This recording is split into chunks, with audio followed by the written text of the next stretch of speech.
kanina. Wala na siya. Patay na si Crisosto mo. Wala na ng taong mahal ko.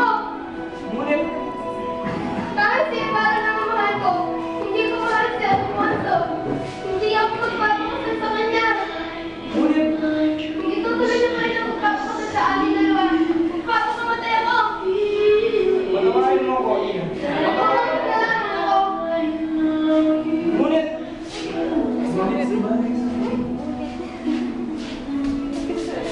Iwan pa niya Clara ang namalukod niyang ama. Teres mo.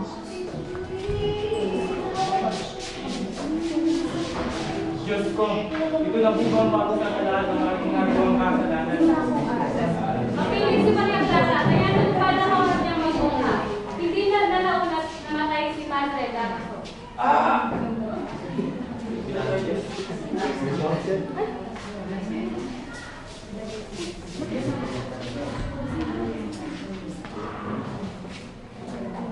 Noche Buena. Samantala, nagkitang muli sina Basilio at Sisa.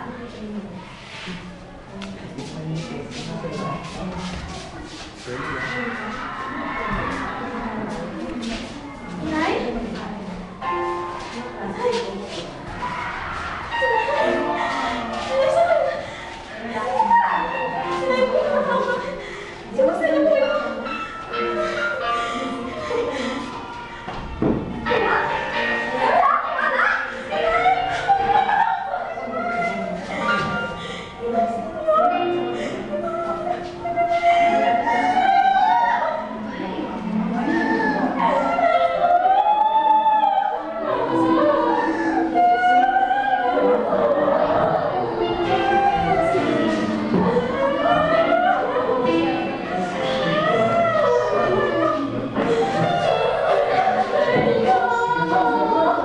Biglang mawala ng malay si Sisa.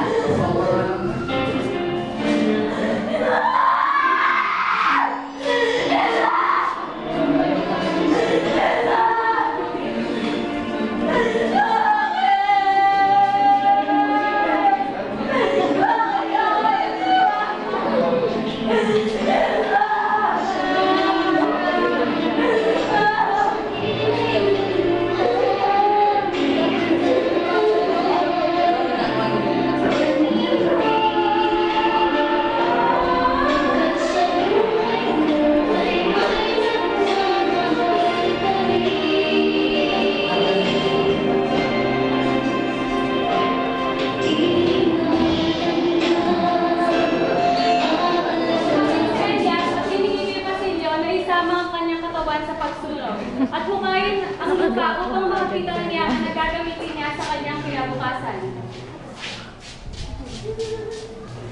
Isama niya ang katawan ko sa paghukay at hukayin ang kailangan para sa iyong kinabukasan. Mamamatay akong hindi masisilayan ang pagsikat ng araw sa aking bayan.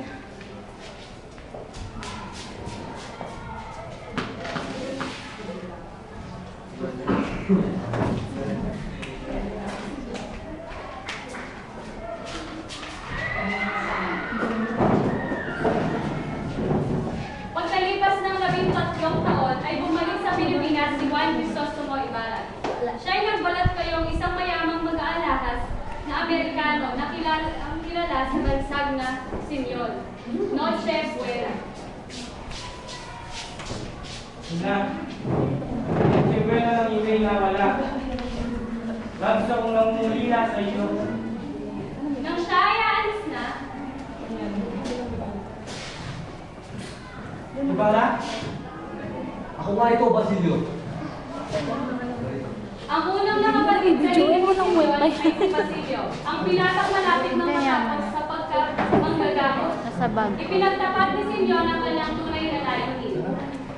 Basilio, ang pangalan ko di Ibarra. Nais kong tawagin mo ako sa pangalan Simeon. Ano ba ang iyong layunin at anong nangyari sa iyo? Nais kong umantig sa pamahalang mo sa akin. Nais kong mag-aklas. Sana'y tulungan mo ako. Nakatawad, Simeon. Ngunit naniniwala akong walang anong klase ng pagbibiganti ang makakapagbabalik sa buhay ng aling na mayapang ina at kapatid.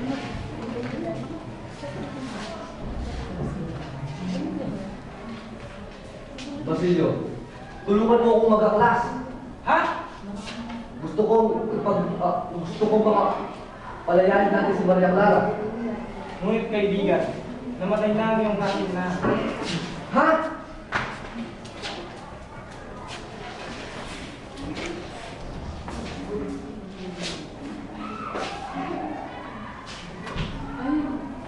Maria!